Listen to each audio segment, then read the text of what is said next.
And welcome po to our Sunday Zoom service. Welcome po sa lahat po ng naririto again and sa mga kaka-join lamang po. Welcome po and nawa po tayo ay patuloy na malugod kung ano ang binibigay sa atin ng Panginoon. So ngayon po, since it's the end of June, ang bilis po ng panahon, no? 6 months na lang po and then December na naman. So, ngayon po, isang buong buwan po ang ating pag-aaralan. Kinumpile ko lang po yung mga lessons na binigay sa atin ng Panginoon. And nakaka-amaze lang po kasi from first week, second week, and third week up to this month po, nakakatuwa kasi tagpo-tagpo po yung mga mensahe ng binigay ng Panginoon. So, kung maalala nyo po, yung una po tinuro ni Ma'am Grace, nung June is about the power of prayer, and then si Pastor Julius naman po is yung first half po ng Book of Daniel, and then next po is how to endure till the end, and ngayon po is yung review po. Di ba po last time po nagkaroon din po tayo ng review kasi maganda po na ipapaalala sa atin yung mga bagay na narinig natin, yung mga bagay na natutunan natin. And it's very important na meron sa atin nagbibigay lagi sa atin ng reminder. So, ganun ang trabaho ni Holy Spirit. Every time na nakakarinig tayo ng balita na Panginoon, katotohanan mula sa Panginoon, pagdidisiplina sa Panginoon, si Holy Spirit yung nagbibigay sa atin ng conviction. Si Holy Spirit yung magpapaalala sa atin na ito yung natutunan mo, dapat ito yung ginawa mo. Ito yung dapat mong gawin kasi ito yung nasusulat sa salita ng Panginoon. So ngayon po, magkakaroon po tayo ng isang mensahe na kung saan tinanong ko si Lord, Lord, ano naman po ngayon yung title ko? So, the Lord gave me is The Jesus Way. Bakit nga po ba The Jesus Way? Kasi kung titingnan po natin, yung life ni Daniel, wala po doon sa mga nangyari is ginusto niya. But he had a choice na gawin yung gusto niya, pero mas pinili niya, mas ginusto niyang gawin yung kalooban ng Panginoon, kaparaanan ng Panginoon. And paano ba namuhay si Daniel? Alam naman po natin na at a very young age, nasa teenager age pa lang si Daniel, napunta na siya sa Babylonia, isa siya sa mga napili kasama yung kanyang tatlong mga kaibigan para maglingkod kay Nebuchadnezzar. Alam po natin na during that time, si Nebuchadnezzar yung hari ng Babylonia. And gusto niya yung mga magagandang katawan, may magandang itsura, matatalino, ay yun ang pipiliin para sa kanyang kaharian. And sa pangapanahon na iyon, si Daniel po ang naging isang patotoo na ang buhay ng isang alagad ng Diyos ay dapat laging pinipili ang Panginoon. Bakit po? At his very young age, kinuha siya, nilayo siya sa kanyang pamilya, nilayo siya sa kanyang lupang sinilangan. And nilagay siya doon sa unfamiliar place. Hindi niya kultura yon, iba yung lingwahe, iba yung hanap pinaglilingkuran ng mga tao, but he never compromised. Yung integridad niya ay pinakita niya. Alam natin na habang tumatanda siya, may mga tao na naiinggit sa kanya kasi walang makitang mali eh. Walang makitang mali kay Daniel. And habang tumatagal siya, lalo siyang nare-recognize. Bakit nare-recognize si Daniel? Kasi he is a man of God. And everything he did during that time is for the glory of God. So, ganun din naman po tayo mga Kristiyano ngayon eh. Kahit hindi natin ipagsumigaw na ako ay isang Kristiyano, makikita at makikita kung paano tayo mamuhay sa ating komunidad, kung paano tayo makitungo sa ating mga kaibigan, kung paano natin gawin yung mga trabaho natin, makikita na ito isa'y Kristiyano. Naalala niyo po last week nung nag-share po ako na hindi ko naman po close yung katrabaho ko pero nag-share siya ng isang mabigat na dinadala niya dahil alam niya na mapagkakatiwalaan niya ako. At hindi ko naman sinabi na, oy, baka gusto mong mag-share, nandito lang ako. Hindi. It's the Holy Spirit, I think, na pinapakita niya sa akin na, anak, kahit hindi mo ipagsigawan na Kristiyano ka, your life is a testimony na you are doing the works of God and other people see it through your life. Kaya I praise God kasi may mga tao na lumalapit na humihingi ng panalangin, and again po, hindi ako ganoon ka-confident pag may nag-a-ask po ng prayer because I wanted to exercise myself na if I pray for you, I know na word ng Panginoon ipagpipray ko. Hindi kita ipagpipray just to please your need, just to please your ear na gusto mong marinig. So, maraming salamat dahil sa buhay ni Daniel, nakita natin na every time na meron siyang kinakaharap na problema, lumuluhod siya at nananalangin sa Panginoon. Kaya dun ko na ipasok po yung power of prayer. That whenever we have something in life, we know that we have power because Jesus Christ taught us how to pray. During that time po, si Nebuchadnezzar, ang gusto niya lahat sumamba sa kanya. Kaya siya kumuha ng mga tao para i-train. Kasi sabi niya, if you think like Babylons, you will live like Babylonians. Kung ano yung iniisip natin, kung paano tumakbo ang isip natin, ganun tayo mamumuhay. So yun yung estratehiya ni Nebuchadnezzar during that time. Yung mga kabataan pa lang na madaling ma-mold ang kanilang isipan, ang kanilang pagkatao. Sila yung gagamitin ko para ma-conquer ko yung nation. Pero hindi niya akalain na si Daniel at ang kanyang tatlong kaibigan ay grabe ang integridad, grabe ang faithfulness sa Panginoon. Na kahit idarang sila doon sa mainit na pugon, ni hindi sila nasunog ang hibla ng buhok, nagasgasan ng kanilang mga damit because God was with them. Dahil alam nila na pinaglalaban ko ay para sa Panginoon. So, kaya naman po kailangan nating maunawaan na sa libro ni Daniel, ipinakita kung paano naging faithful si Daniel, kung paano siya sumunod, naging obedient sa Panginoon, kung paano yung boldness niya, ipinakita niya, yung yung tapang na hindi nanggagaling sa kanya, but yung tapang na nanggaling sa Panginoon dahil lahat ng nangyari kay Daniel, inalaw ng Panginoon para mangyari yung kalooban ng Panginoon. And that nandoon lagi yung pag-asa. Di ba po, lagi naman ang Panginoon ganun, hindi siya nagkukulang eh. Every time na binibigay siya sa atin, may pinapadaan siya sa atin na struggle. There's always hope na kaakibat. Ganon din naman nangyari kay Daniel. Maraming hari siyang napagdaanan. But in those times, when he kept his faith, yung hope, hindi nagkukulang. At yun yung naging mitsa para lalo pa siyang lalong manindigan na tatayo ako para sa Panginoon.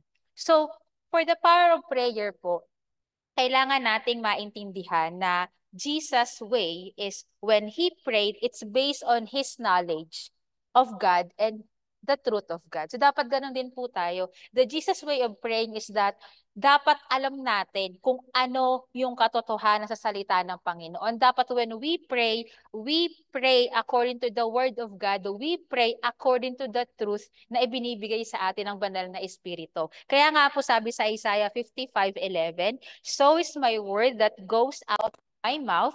It will not return to me empty, but will accomplish what I desire and achieve the purpose for which I sent it. Madalas po ito natin naririnig kay Pastora Grace na kapag ipinag-pray natin yung salita ng Panginoon, there's no way na hindi ito didinggin ng Panginoon.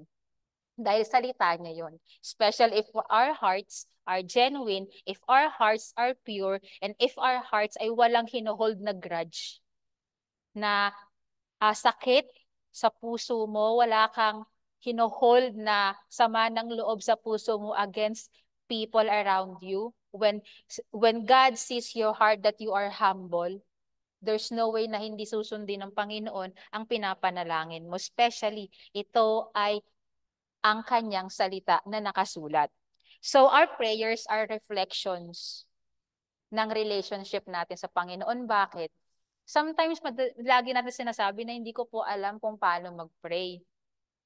There are times po talaga na minsan luha na lang natin yung nagsisilbing panalangin sa Panginoon. Minsan yung silence na lang natin, nagsisilbing panalangin natin sa Panginoon. Yung mga hikbi natin, yung mga pagiging pagtahimik tayo, yun yung nagiging panalangin natin. Kasi hindi naman hinihintay ng Panginoon na lahat lagi meron tayong maisasabi. Kaya nga po sabi sa salita niya na the Holy Spirit will help us or will teach us what to pray. It's the Holy Spirit. And if you know that you have a relationship with God, kahit umupo ka lang, kahit umiiyak ka, kahit walang mga salitang namumutawi sa bibig natin, alam ng Panginoon yung dinadala ng puso mo. Alam ng Panginoon na yung espiritu mo ay walang kapanatagan dahil meron kang relasyon sa Kanya. May isa po akong example na very fresh po ito sa akin na ma-cite ko po itong scripture na ito sa John 11:41 to 42. Ang sabi po dito, ito po yung si Jesus Christ, ni-raise niya si Lazarus from the dead. Alam naman po natin na si Lazarus was very close to his heart. Kaya nung namatay si Lazarus, grabe yung agony niya. And then po natin makikita yung pinakamaiksing verse sa Bible, yet it was so powerful because we saw and we knew from then na si Jesus Christ ay tao, si Jesus Christ ay may emotion because doon po sa napakaiksing yun, ang sabi doon, Jesus wept. Bakit nga po ba tumangis ang Panginoon? Dahil Lazarus was very dear to him and sabi niya, Lord, gusto kong pagalingin si Lazarus pero hindi pa yun yung kalooban at ang oras ng Panginoon. And God revealed this to me, sabi niya. So they took away the stone. Then Jesus looked up and said, Father, I thank you that you have heard me. Yun yung relationship ng anak sa isang ama. Sabi niya, I thank you that you have heard me. Sa ibang translation, I know that you always hear me. Nandun yung confidence niya kasi alam niya yung relationship niya sa Panginoon. I knew that you always hear me, but I said this for the benefit of the people standing here, that they may believe that you sent me. So kung nandun po tayo sa sitwasyon, namatay na si Lazarus, si Martha and si Mary, ang sabi nila, Lord, kung nandito ka lang sana, di sana pinagaling mo si Lazarus, hindi siya namatay. Kasi after 4 days pa po, dumating si Jesus Christ para puntahan si Lazarus. So kung tayo po siguro ang sama na ng loob natin nun, ganun po talaga mararamdaman natin kapag ang Panginoon hindi binibigay yung mga bagay na gusto natin sa oras na gusto natin na dapat makapangyari. So ganun ang mga naramdaman ng magkapatid ni Mary at ni Martha. So sabi ng Panginoong Hesukristo, I said this for the benefit of the people standing here. So maraming tao ang nandoon, yung mga disciples niya nandoon, si Martha and Mary, mga kapitbahay nila Martha and Mary nandoon. That they may believe that you sent me because it was a miracle na ginawa niya. He rose Lazarus from the dead. Ang sabi niya lang, when he had said this, Jesus called in a loud voice, Lazarus, come out. Then the dead man came out, his hands and feet wrapped with stripes of linen and a cloth around his face. Jesus said to them, take off the grave clothes and let him go. So, ang sabi lang ng Panginoon, Lazarus, come out. He spoke the word and it happened. Dahil alam niya yung relationship niya sa Panginoon. Kaya naman, ang next natin is we have to know what to pray. We have to know the word of God so that we would know what to pray to God. Para hindi tayo nangangapa na sasagutin ba ng Panginoon yung panalangin ko? Sasagutin ng Panginoon lahat ng panalangin natin. It's a yes, it's a no, and it's a waiting time. So lahat pa rin naman po yun sagot. Lahat naman yun may sagot. Pinsan po kasi, we define the answer that we want from God is always yes. Sometimes hindi natin ina-accept yung no ng Panginoon and mas mahirap tanggapin kapag ang sagot ng Panginoon is wait. It's really hard to wait on God. And I just remember po, nung nakakatawa lang po kasi, last time po, nagpray ako kay Lord kasi meron pong extrang pera or sa sahod ko, nung pagtingin ko po sa payslip ko. Nag-pray naman po ako eh. Sabi ko, Lord, para saan tong extra na doon sa sahod ko? Kasi nagulat po ako, may extra. Malaki po siya. Sabi ko, Lord, nag-pray ako. Lord, para saan po to? But the problem was, pagka-pray ko, sakto, parang sale po ata yun. So, 2-2. Alam niyo naman po, yung pag mga online, merong Lazada sale, may Shopee sale, may TikTok sale, lahat na ng sale kapag mga ganong panahon. So sabi ko, eh may mga naka-add to cart na po ako eh. Though nag-pray po ako kay Lord, but hindi ko ginawa is to wait. Wala akong narinig kay Lord eh. Wala akong narinig kay Lord na ito gawin mo dito, wala. I acted on what I want doon sa pera. Doon nag-pray ako. But still, my heart is not pleased, is not pleasing kasi nag-pray nga ako, sinunod ko naman yung gusto ko, binili ko yung kalahati ng extrang yon dun sa mga naka-add to cart ko. So parang 5 items po ata yun. So sabi ko, palapak ka na naman, Ana. And then later on, nung dumating na yung sahod ko, sabi ko, hala, bakit ang konti ng sahod ko? Ayun po pala yung HR namin. Hinati yung dapat doon sa mga OT namin and then sa holidays, hinati. Nagkaroon ng special pay bago yung pinaka-payroll day namin. So, ang nangyari, pagkatingin ko po nung sahod ko, on that day na sahuran na, kulang na yung sahod ko. Kasi, yun po pala is kasama talaga yun dun sa pinakasahod ko. But the goodness of God is that hindi niya ako pinagkulang. Kinausap niya ako kung ano yung dapat kong gawin at ano dapat kong natutunan. So, ganun po tayo minsan eh. Nagpipray pero di tayo makapaghintay. So, if only naghintay lang ako ng ilang araw, di sana mas naging maayos yung pag-manage ko ng pera. It's not about how we have managed that, but it's about how we really give importance sa relationship natin sa Panginoon kasi we have to wait on God. We have to wait on God. So, kaya naman, si Jesus Christ, alam natin na during that time, lagi siyang pagod. Isipin po natin, no? Kung tayo, merong Grab, merong MRT, may LRT, may Angkas, may Move It, name it, all the transportation. Jesus Christ and His apostles, disciples, lahat, naglalakad lang sila. They walk on foot. And kung pupunta sila sa ibang lugar, inaabot ng ilang oras. Samantalang tayo nga lang po ngayon, maglakad lang ng ilang minuto, hinihingal na pagod na. Ba't ko po sinabi na pagod si Jesus Christ during that time? Pagod siya physically, mentally, emotionally. Kasi naghihil siya, yung mga miracles niya, nagpipreach siya, nagugutom siya, kasi hindi po biro ang maglakad ng ilang milya. Tapos ang dala lang nila is tubig at tinapay or kung ano yung pwede nilang mangata along the way. Pero ang Panginoon, hindi niya nakakalimutan na mag-pray. Jesus chooses not to rest, but to pray. Ang sabi nga po, sa Luke 6:12, one of those days, Jesus went out to a mountainside, pray, and spent the night praying to God. So when we are restless, when we feel that everything is overwhelming, everything is not going according to our plan, and na-exhaust na lahat ng enerhiya natin, lahat ng positivity natin nauupos na, choose the Jesus way. Choose to pray. Choose to have a time with God.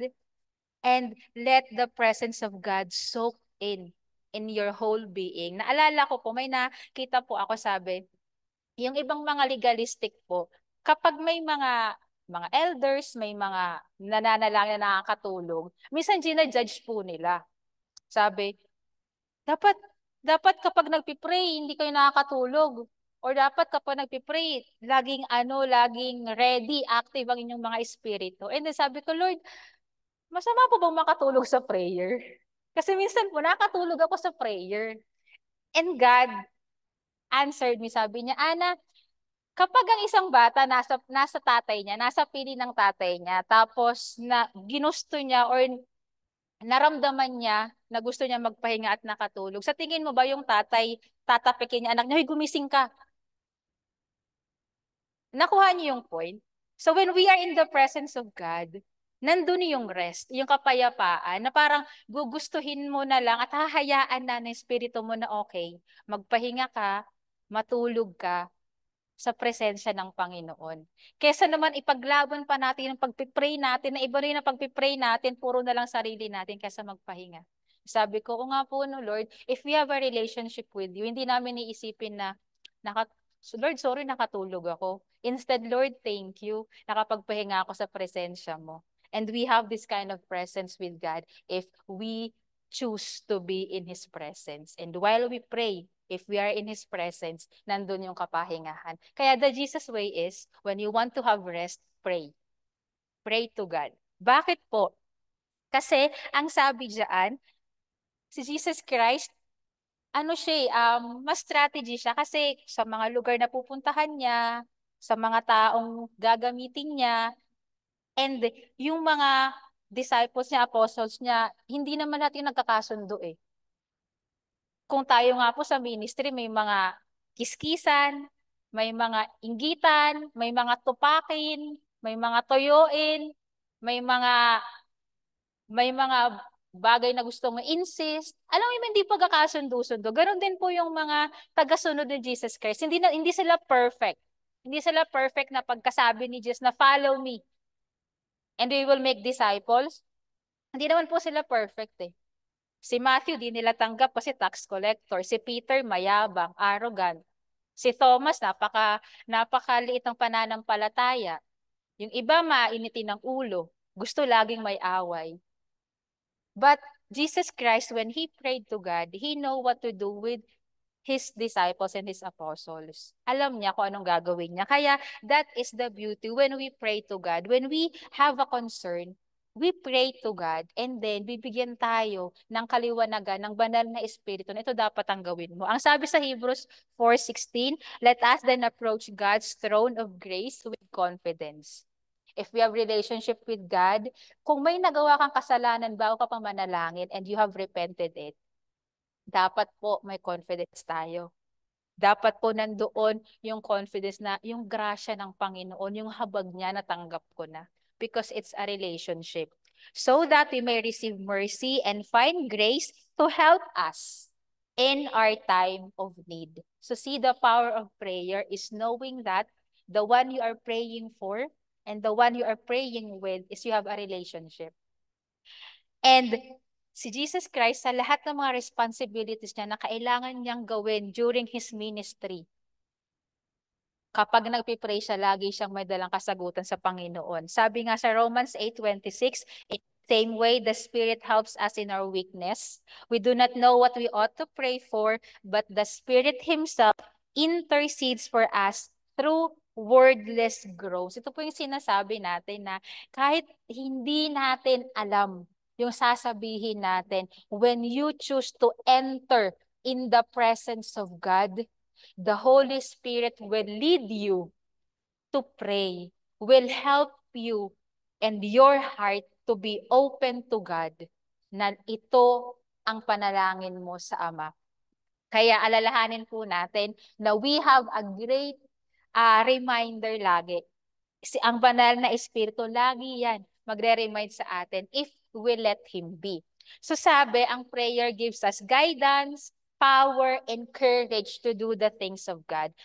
Si Jesus Christ, during His time, and kahit naman po si Daniel, during his time, maraming nagkukutya sa kanya. Maraming nagtatanong, bakit mo ginagawa yan? It's a blasphemy.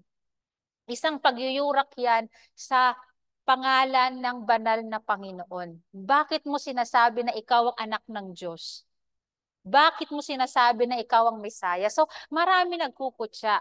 But in prayer time of Jesus Christ, yun ang nagiging lakas niya. So, paano? Paano alam ni Jesus Christ kung ano yung salita ng Panginoon? Paano niya naririnig to? Ang sabi nga sa Psalm 85:8, I will listen to what God the Lord says. Ulitin ko po. I will listen to what God the Lord says. He promises, ang Panginoon, He promises peace. When we pray, dapat po may natatanggap tayong kapayapaan. Kapayapaan sa puso natin. Dapat po walang confusion. Dapat wala ng doubt when we pray. He promises peace to His people, His faithful servants. Dapat po nare-recognize natin kung alin ang salita, kung ano yung boses ng Panginoon. Kung ano ang boses ng Panginoon at ang katotohanan ng Panginoon, because we should be always walking in the light. Ang sabi sa Psalms 119:105, your word is a lamp for my feet, a light on my path.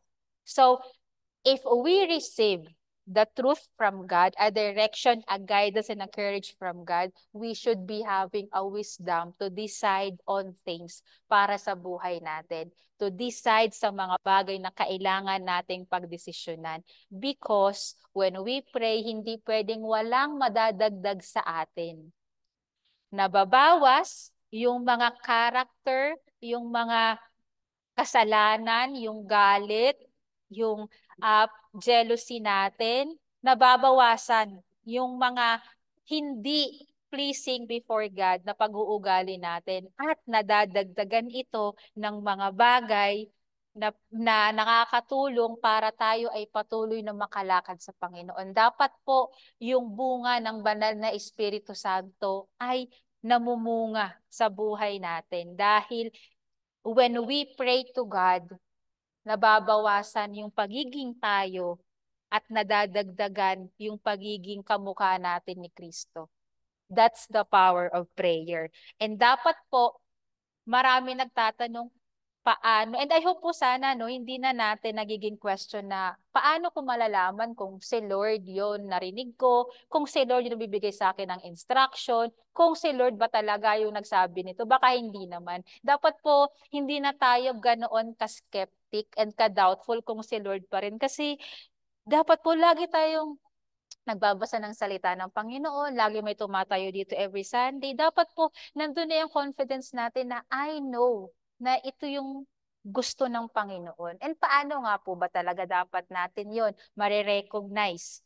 Kung ikaw, boses mo, boses ng mundo, boses ng kaaway, o boses ng Panginoon. Ang sabi sa Acts 17:11, "Now the Berean Jews were of more noble character than those in Thessalonica, for they received the message with great eagerness and examined the scripture every day to see if what Paul said was true." Hindi lamang sila tanggap ng mga mensaheng nakukuha nila or direction na binibigay sa kanila, but binabasa nila yung salita ng Panginoon and itinitest nila kung ito ba ay tama doon sa sinabi ng Panginoon. Kung yung taong ito ay binigyan ka ng direksyon na ito ang gawin mo, pero hindi mo makita sa salita ng Panginoon, consult other na pinagkakatiwalaan mo, na may pananampalataya sa Diyos, mag-consult ka. Kung hindi mo pa rin makuha, pray sa Panginoon. Magbasa tayo ng salita ng Panginoon dahil hindi tayo bibiguin ng Panginoon. Gagawa at gagawa ang Panginoon ng mga pangyayari, gagamit siya ng mga tao para lang maunawaan mo na ito ang gusto kong gawin mo. And sometimes so we just have to be very sensitive sa Holy Spirit, sa leading ng Panginoon. If ourselves are full of the things of this world, then sasabihin ni Lord, saan ako papasok? Kung ang kamay natin ay nakatikom dahil we want to control everything in our lives, and ang gusto ng Panginoon is buksan niyan, if we keep it holding on tightly, mahihirapan na buksan isa-isa ng kamay natin para lang maging open yun. And pag open ng hands natin, mas makaka-receive tayo sa Panginoon. Kaya nga siguro yung iba pag nag-worship po, yung hands nila open, hindi nakaganon. Open because they are receiving what is God is pouring down when they worship. And ang sarap pong magpuri and manalangin sa Panginoon na alam mong meron kang marireceive. Na-unload mo yung problema mo, yung concern mo, and meron ka pang na-receive sa Panginoon. At ang pinakamahalaga po is yung kapayapaan. Kasi sometimes we are so troubled sa lahat ng nangyayari sa buhay natin. Kaya maganda na yung kapayapaan ng Panginoon ang lagi nananahan sa atin. Kaya naman po, if we know that we have the power of God sa prayer natin, dapat alam natin kung sino talaga siya sa buhay natin. And if we know who God is, we should be establishing His word here on earth. Kasi nga po, sabi sa Ephesians 1:17, I keep asking that the God of our Lord Jesus Christ, the glorious Father, may give you the spirit of wisdom and revelation so that you may know Him better.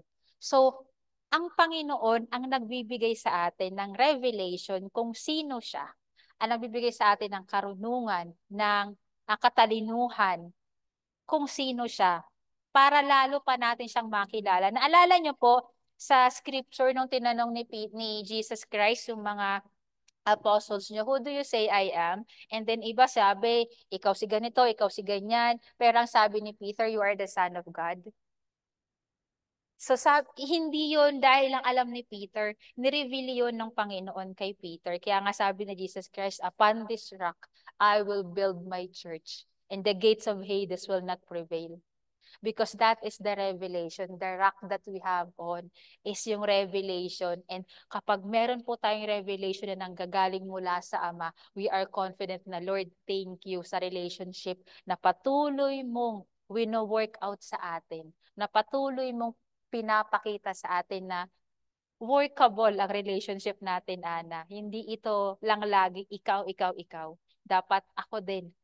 Lagi mo akong iaalaw because of the revelation na binibigay ko sa iyo. And sana po, lagi nating isipin na wag nating pilitin na ito kasi ang sinabi sa kanila, ito yung narinig ko sa kanila, gagayahin na lang po natin, makikiride on na lang tayo. Hindi po dapat. Our relationship with God is personal, it's intimate.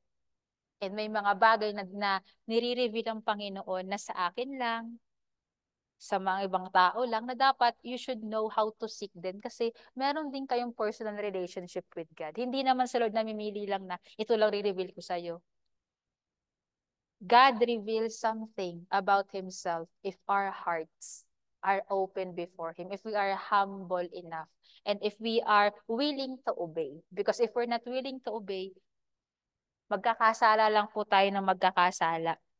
So the power of God is upon us. The moment we accepted Jesus Christ as our Lord and Savior, we are justified.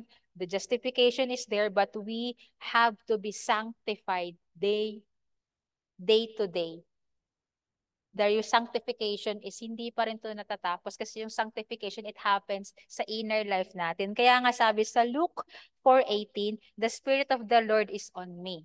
Ang sabi, because He has anointed me to proclaim good news to the poor. Di ba ganun po tayo? Tayo mga anak ng Diyos, dapat we have the power to proclaim good news to the poor. Hindi yung mga mahihirap po na sa lahat, kasama na rin naman po yun, but ang poor po kasi dito is, you don't know God, you are poor. If you are not living and walking in the light of God, you are poor. So kahit po yung mga salat, walang kayamanan na masasabi nilang maangkin na sa kanila, if they have relationship with God, they are rich. They are wealthy. Their souls are healthy. Kesa naman po na marami tayong lahat ng gusto natin rin nakukuha natin, but we are still poor in front of God kasi hindi natin pinipili yung kalooban ng Panginoon na mangyari sa atin. Ano pa po? Ang sabi dito, He has sent me to proclaim freedom for the prisoners and recovery of sight for the blind, to set the oppressed free. Hindi man natin magawa lahat ng mga miracles na ginawa ni Jesus Christ, makapagbigay ng signs and wonders sa mga kasamahan natin, sa mga taong kakilala natin, sa ating ministry, but we can always imitate how Jesus Christ lived. We can always imitate, ano ba, kung si Jesus Christ ba nandito, ano yung sasabihin niya? Ano yung gagawin niya? Ano yung decision niya? And that is the Jesus way. Hindi yung way natin. Jesus way dapat lagi yung standard natin. How Jesus Christ lived, lives, and has been living in us. Dapat ganun yung nakikita natin. Kasi nga po, we should know that we have the power to command, to speak. Sabi sa Psalms 119:89 to 91, your word is eternal.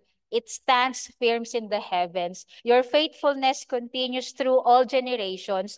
You establish the earth and it endures. Your laws endure to this day, for all things serve you. So we have the power to command on something, and we have to learn how to establish na makapangyari yung salita ng Panginoon dito sa lupa dahil nandito po tayo naninirahan. Remember po when Jesus Christ calms the storms, hindi siya nagpray kay God na, Panginoon, pahintuin niyo po ang bagyo. He didn't say that. He commanded. He spoke to the storm to be still. And it happened. Kaya sabi sa Luke 10:19, I have given you authority to trample on snakes and scorpions, to overcome all the power of enemy. Nothing will harm you. Sabi sa Romans 8:11, the Spirit of God who raised Jesus from the dead lives in you. It's the same Spirit that we have right now.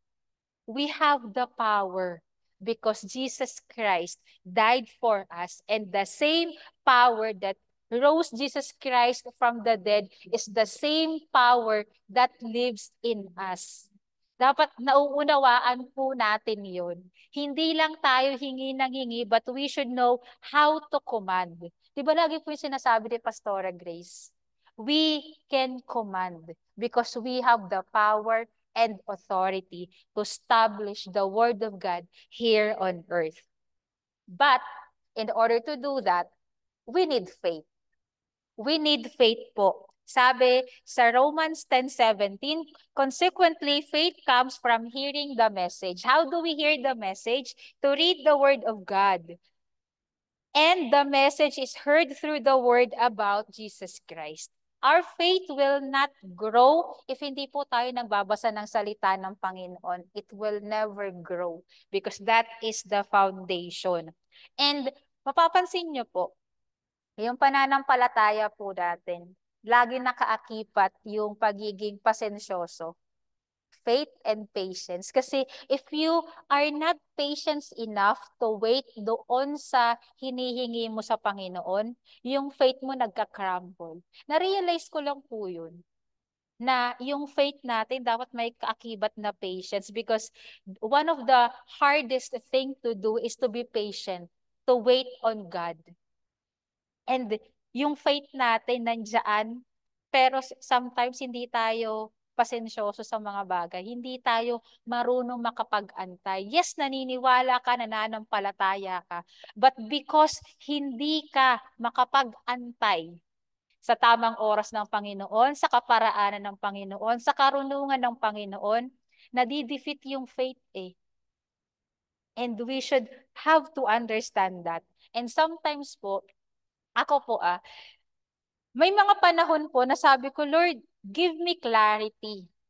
Di ba po, tama naman, madalas tayo humingi. Gusto ko maging malinaw para kapag sumunod ako, tama yung gagawin ko. And lagi pa ako napo-frustrate kapag nagpipray ako, tapos nakareceive ako, pero hindi malinaw sa akin. So sabi niya, Ana, sometimes I don't give you clarity because if you have the clarity that you want sa panalangin mo, sa sitwasyon mo, you take control. Which is totoo po. Hindi ako nakakasunod sa Panginoon kapag hindi malinaw sa akin lahat. Di ba doon po pumapasok yung faith? Yung pananampalataya natin na kahit hindi ko naiintindihan lahat, but I receive the word of God, I will go on. Even if it's not clear everything to me. Because sometimes, we want clarity kasi gusto pa rin nating mag-take control. Di ko po alam kung na-experience na po yung ganun. If may clarity sa isang bagay, confident ka kasi makokontrol mo. Alam mo eh. But it takes faith to believe and to obey God that even if it's not clear yung pinapagawa sa'yo, you have to let go.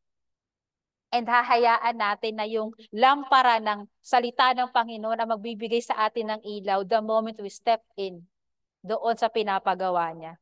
So, kaya nga po, in everything that we have right now, in everything that we don't have right now, kailangan po nating magpasalamat sa Panginoon because we have the power of prayer. Through prayer. Sabi sa 1 Thessalonians 5:16-18, rejoice always. Pray continually. Give thanks in all circumstances. Ibig sabihin po, it may be, you may be in a bad situation, good situation, victory, defeat, you are lonely, you are happy. Both sides po, dapat daw po lagi tayo nagpapanalangin kasi ang sabi, give thanks in all circumstances, for this is God's will for you in Christ Jesus. So kalooban pa rin po ng Panginoon na kahit Ana, hindi ko pa nabibigay yung gustong-gusto ng puso mo, magpasalamat ka pa rin.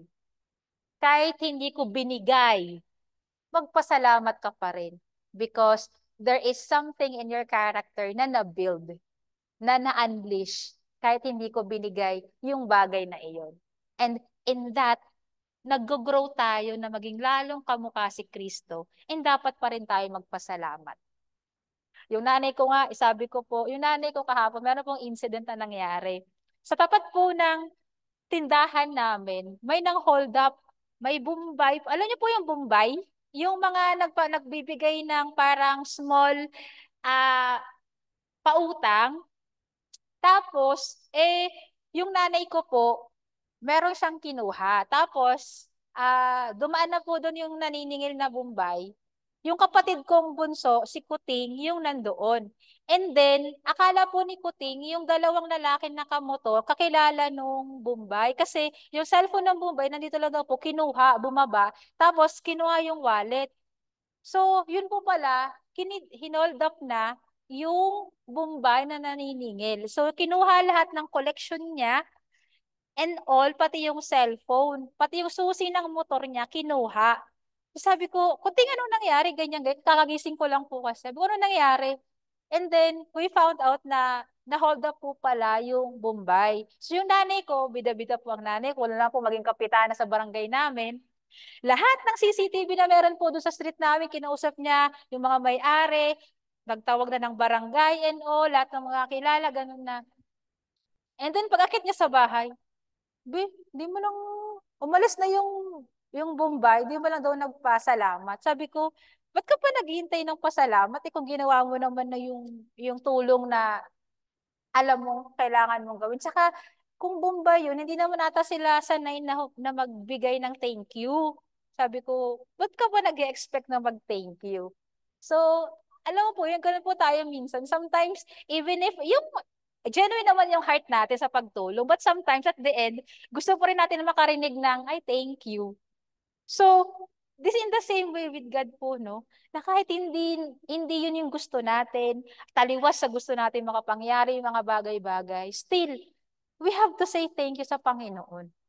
Kasi namumuhay tayo para sa Kanya lamang. So, yun po yun. So, when we know how to pray and we know that we have power and authority sa panalangin, then we have to keep the faith, then we know that we can endure till the end. Naalala niyo po yung lesson ni Madam, endure till the end. Sabi ko, Lord, paano ba ako mag-endure till the end? Ang sabi ng Panginoon, keep the faith and be obedient. Keep the faith and be obedient. So sabi sa Hebrews 5:8, even though Jesus was God's son, alam natin, He learned obedience from the things He suffered. So, grabe lang po yung salita ng Panginoon kasi lagi niyang papaunawa sa iyo eh. Ang sabi dito, Jesus Christ learned obedience from the things He suffered. So, sufferings really helped us to be obedient with God. Lagi po talaga kasing merong dalawang mukha eh, ang mga bagay-bagay sa mundo. It's either iti-take mo yon positively for your own good or iti-take mo yon negatively and you will walk away from your faith. But Jesus Christ, the Jesus way, He learned obedience through the sufferings He went through until maipako siya sa krus ng Kalbaryo. Grabe po, no? Yung pagtsatsaga ng Panginoong Hesus, alam niya eh, yung mga closest people around Him, one will betray Him, ipagkanulo siya, and alam niya mamamatay siya. Pero with all the things na alam niya, hindi siya pinangunahan ng mga bagay na ay hindi ko nagagawin yung kalooban ng Panginoon kasi ito rin naman ang mangyayari sa akin. Mahihirapan ako, kukutsain ako, i-judge pa ako. But no, Jesus' way, He learned obedience through the suffering He went through. And I hope po na with all the sufferings that we are going through, we learn how to obedient. Huwag po nating papatigasin ang ating mga puso at ang ating buong pagkatao. Kasi ang Panginoong Hesukristo, nung nagpray po siya sa Getsemani, di ba? Nandun na halos lahat na ata ng emosyon ng Panginoon, yung takot niya, yung agony niya, lahat na yung physical affliction niya na naroon na. Kaya nga po nakaka-bless sila Mark and si Matthew kung paano po nila din-describe kung ano yung emotional state ni Jesus Christ during that time. Yung anxious siya. Kasi nga tao si Jesus Christ po, di ba? He's 100% God, he's 100% man. So, nandun yung betrayal, yung denial, yung inabandon na siya ng kanyang mga alagad, yung pain, nandun na lahat. Kaya kung sasabihin niya, hindi kasi alam ni Lord kung ano pinagdadaanan ko. Alam niya. Alam ng Panginoon ang pinagdadaanan natin. So sabi nga po sa Matthew 26:39, He went on a little farther and bowed. Ito na po yung nag-pray siya sa Gethsemane with his face to the ground praying, My Father, if it is possible, sabi niya, if it is possible, let this cup of suffering be taken away from me. Nagsasuffer po siya, sabi niya. Lord, Ama, sabi niya nga po, Ama, kung pwede lang. Ganun po tayo no minsan. Lord, kung pwede lang na hindi ko na ito pagdaanan. Kung pwede lang na hindi na ako masaktan. Kung pwede lang na hindi ko na siya kausapin. Kung pwede lang na hindi ko na sabihin yung totoo sa kanya. Kung pwede lang na abandonahin ko na tong taong to. Kung pwede lang na gawin ko tong bagay na to. Nandun yung kung pwede lang. Pero hindi eh. Ang sabi, yet I want your will to be done, not mine. Na meron tayong sariling kagustuhan sa buhay natin. Marami tayong pangarap, marami tayong gustong igawa sa ating pamilya, sa ating ministry, sa ating sarili. Marami tayong gustong gawin. Kung pwede lang, Lord, na gawin ko ito. But then, but Lord, let your will be done. Si Jesus Christ naman po, sabi niya nga, if it is possible lang naman. Pero alam niya kasi ang kalooban ng Panginoon. Na kahit sobrang bigat ng nararamdaman niya ng panahon na iyon, dahil yun na yung nalalapit na pinagkanulo na siya para mapunta na siya sa krus. Pero sabi niya, if it is possible, let this cup of suffering be taken away from me. Yet, I want your will to be done, not mine. Sana po ganun tayo, no? It's okay to express, to be honest, to completely open sa Panginoon. Na ito nararamdaman mo, ito yung galit mo, ito lahat, masaya ka, lahat. Be open. Kasi we have a personal relationship with God. But then, do not end your communication with God or your prayer with God na yung kalooban mo nangyari. Lagi tayong mayroong but. But, Lord, this is all what I want for my life, but let your will be done. That is the Jesus way. That is the Jesus way. And yung test po sa garden is hindi kung gaano ka-powerful ang Panginoon eh. Kung kaya siyang isalba ng Panginoon, no. It's a test of Jesus Christ obedience. Bakit po? Sabi sa Matthew 26:53-54, kung alam ko po, nabasa niyo naman po ito, di ba? Yung si Peter, nung arestuhin na si Jesus Christ, nandun yung mga sundalo, merong mga sword. So si Peter, gusto ipagtanggol si Jesus Christ, kinuha niya yung sword, doon sa isang sundalo, tinapyas niya yung tenga. Di ba po? Tama po ba? So, sabi sa Matthew 26:53-54, sabi ng Panginoong Hesus kay Peter, don't you realize that I could ask my Father for thousands of angels to protect us? Totoo naman po, di ba? Kayang-kaya humingi ng Panginoong Hesus ng proteksyon at ng tulong sa kanyang ama during that time. Pero ang sabi niya, and He would send them instantly, but how then would the scriptures be fulfilled that says it must happen in this way?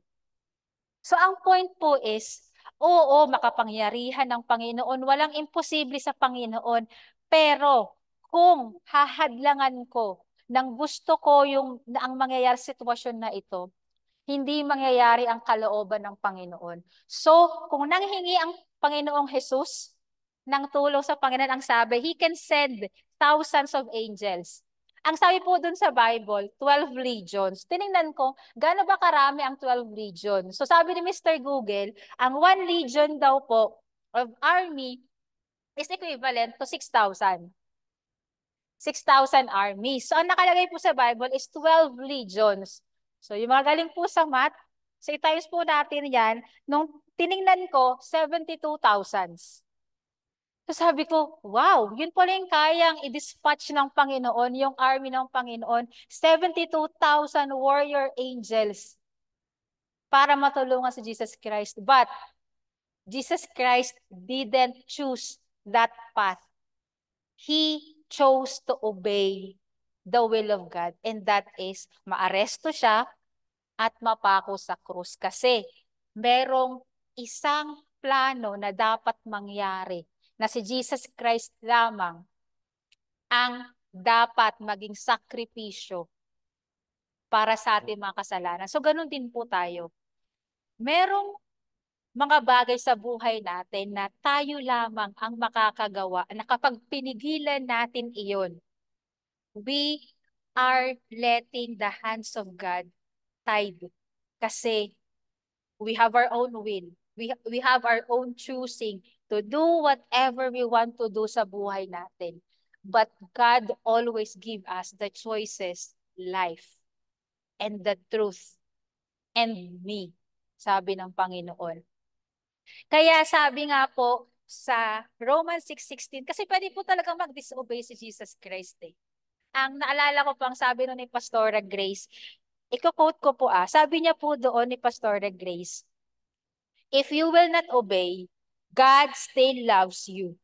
But Satan will take advantage of your disobedience. Ito po yung sinabi ni Ma'am Grace sa lesson niya nun. If you will not obey, God still loves you. Totoo. If you don't obey, God still loves us eh.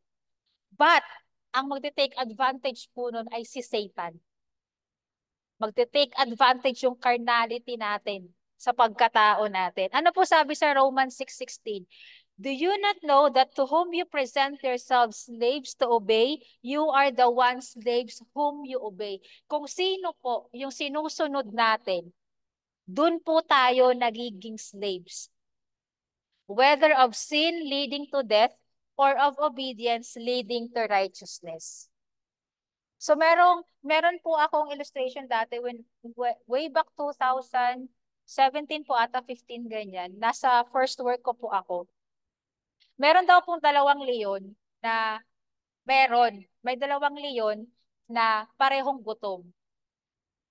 Yung isa pinakain ng meat, yung isa pinakain ng gulay. So kung ano daw po yung pinapakain mo ng mas marami, yun ang nagkakaroon ng lakas. So kung mas pinapakain natin yung carnal, human nature natin, yun yung lumalakas sa atin. Kapag pinapakain natin yung spirito natin ng salita ng Panginoon, yun ang lumalakas sa atin. Kaya nga sabi dito, di ba, sa Romans 6:16, do you not know that whom you present yourselves slaves to obey, you are the one slaves whom you obey? So if you are always obedient to the world, the things of the world, then doon po tayo nagiging slave ng mundo. Kung madalas nating sinusunod yung mga tao to please other people, then nagiging slave tayo ng mga taong yun.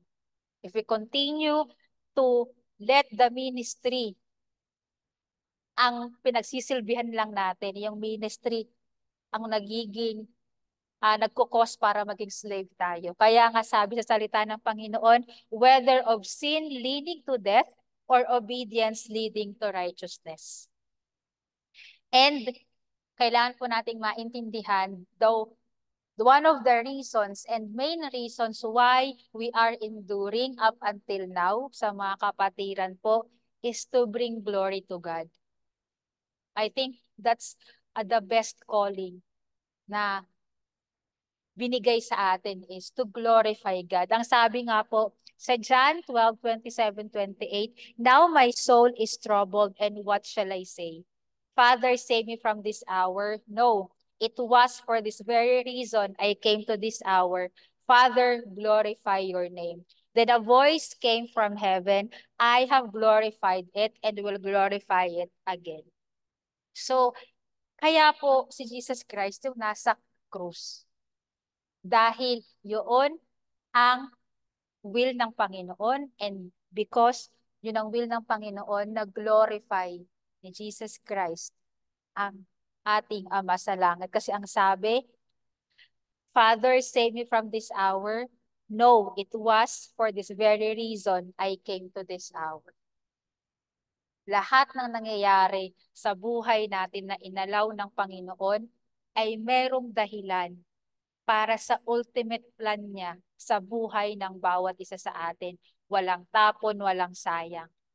So, in conclusion po, ang sabi sa 1 Corinthians 9 to 26, therefore, I do not run like someone running aimlessly.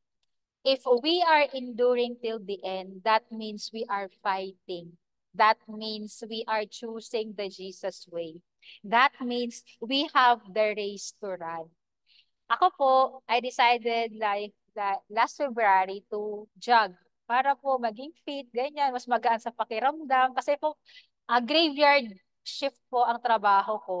So, kapag grave shifter ka po, mas mahina ang immune system mo, madali kang tamaan ng mga sakit, and marami na apektuhan. Hindi mo man yan na raramdaman, but there are a lot of things going on sa isip, sa kaluluwa, sa emosyon, sa physical lahat. So I decided na mag-jog po ako. I started last February. And then, may manakasabay po ako na sila, hindi sila slow jog. Ako po kasi slow jog lang ko para ini-steady ko po yung heart rate ko para hindi pa ako madalas mapagod, hindi pa ako madalas hingalin. That's my goal. That's my goal po. But for the other na tumatakbo po, is goal nila is yung bilis, yung endurance nila, yung dapat sa span ng time na to, ito na yung matakbo ko. Yun yung goal nila, kaya mabilis silang tumakbo. So, nung nagdidil ako, sabi ko, dami na nakaka-alpas sa akin na, ang dami nang nauuna. And God reminded me, Ana, what's your goal?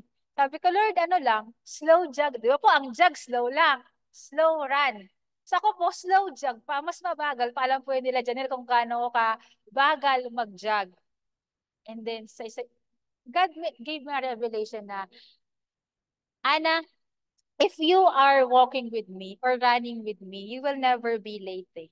Kasi you have your own goal. You have your own run. You have your own race to run. And ako yung kasama mo. Because you have decided na ako yung company mo ng pagtakbo mo, paglakad mo, pagjog mo. Kasi minsan po, pag marami na tayo nakita ng nandun na sila, ito na yung nagawa nila, ito yung na-accomplish nila, wala na ako, Lord. But God made me realize na, Ana, nagja-jog ka kasama mo ko. You may be jogging slowly, but in that slowness, mas marami kang natututunan sa akin. Mas marami akong time na magsalita sa iyo. Kasi hindi ko pagod eh. Hindi ako pagod. Mas marami akong energy po pag nagja-jog lang. So, mas nandun yung peace, yung calmness sa buong pagkatao habang nagja-jog ako. So, mas na-appreciate ko po yung mga panahon na yun na, Lord, thank you sa oras na to. Na kahit minsan tinatamad ako mag-jog. Lalo na po ngayon maulan. Maulan na po kasi. So, pinipili ko si Lord. Isa yon sa mga oras na kinakatagpo mo ko. Na ako lang mag-isa at ikaw lang. Maraming salamat dahil nandun ka. So, wag po nating isipin na we are being left behind. No. If we are walking with God, if we are walking in the light, we are never going to be late. Yung timeline natin, si Lord ang nakakalam yun. Yung timeline ng Panginoon, yun ang dapat nating malaman.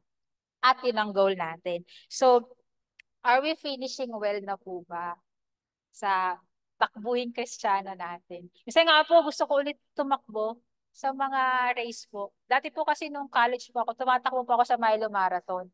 Eh, na-busy na po, ganyan, nahinto na.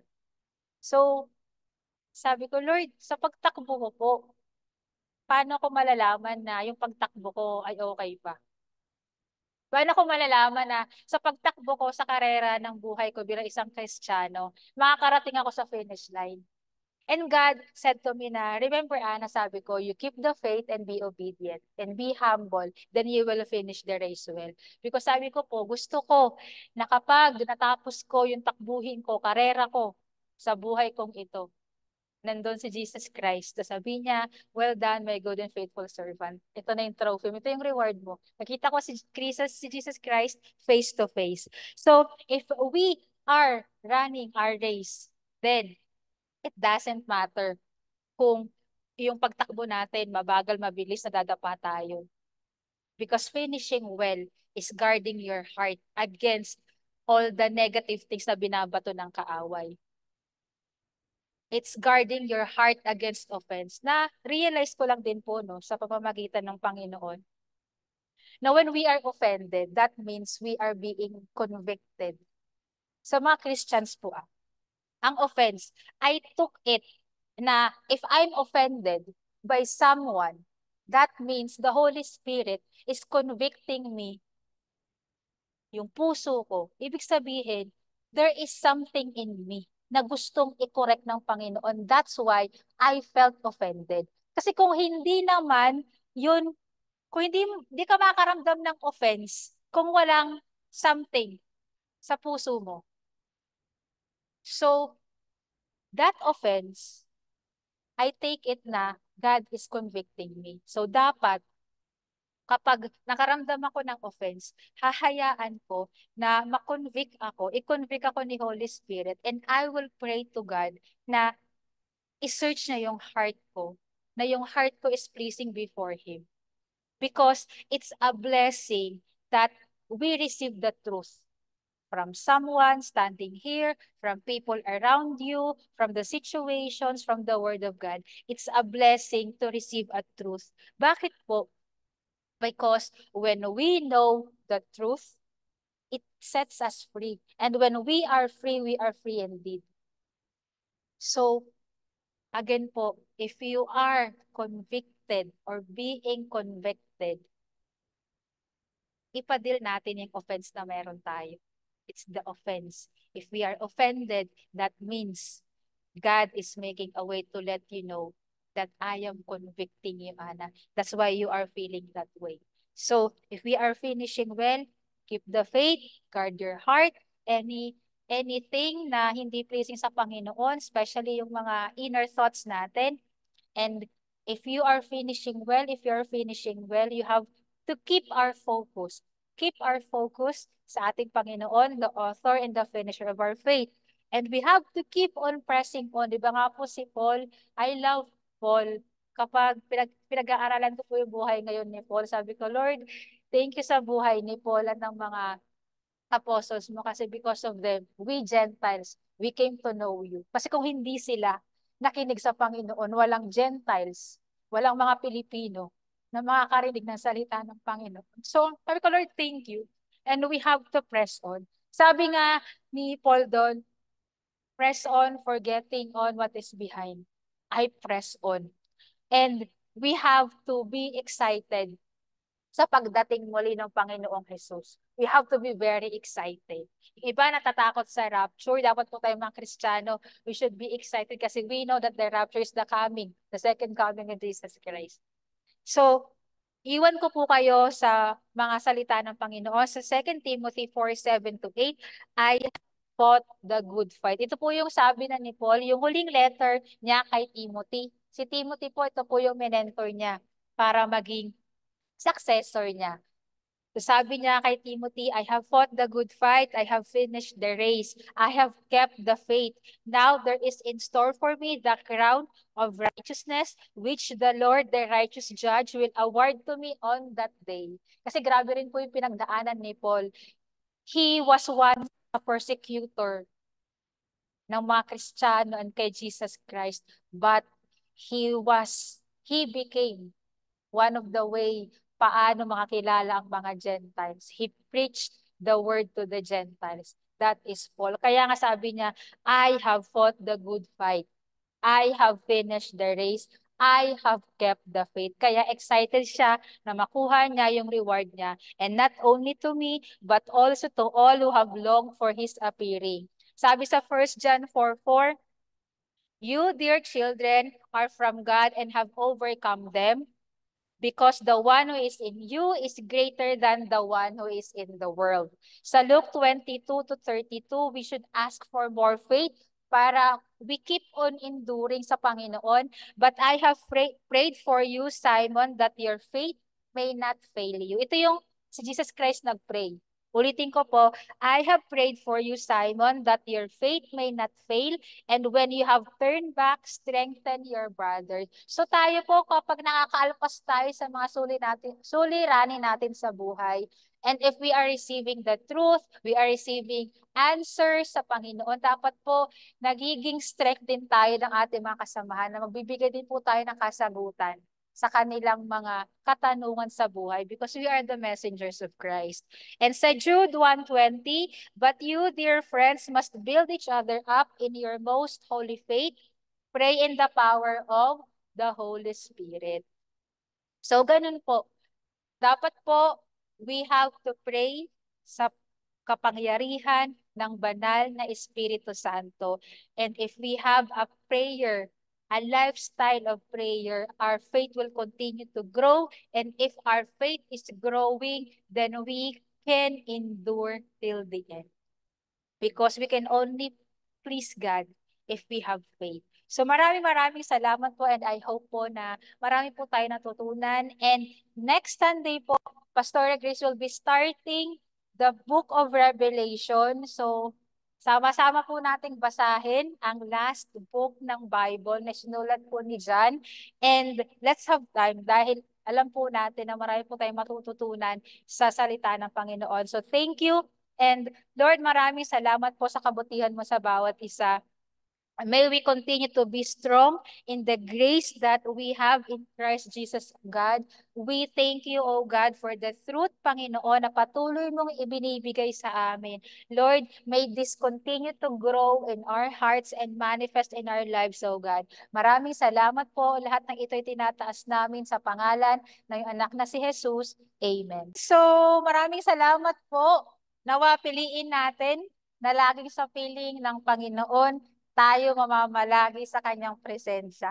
And that is the Jesus way. To always be in the presence of God, sa kanyang yakap, sa kanyang piling. Nang sa ganun, ang kapahingahan ay lagi nating mararanasan sa lahat ng pinagdadaanan natin sa buhay. So, thank you. Maraming salamat po. God bless us all and enjoy your lunch, and see you again on Sunday. Again po, pakibasa na po yung Book of Revelation, and kung may mga tanong po kayo, pwede niyo pong tanongin si Pastora Grace. Si Pastora Grace po ang makasagot sa mga tanong sa Revelation, kasi ako man din po ay marami pa akong kailangang oras na ilaan para patuloy na maunawaan ang last book ng Bible. So thank you po. See you again, and glorify God sa buhay natin. And see you again. Maraming salamat po sa lahat ng nasa Zoom and nasa Facebook, and especially po kasama ko dito sa aming munting tahanan. Thank you po. God bless.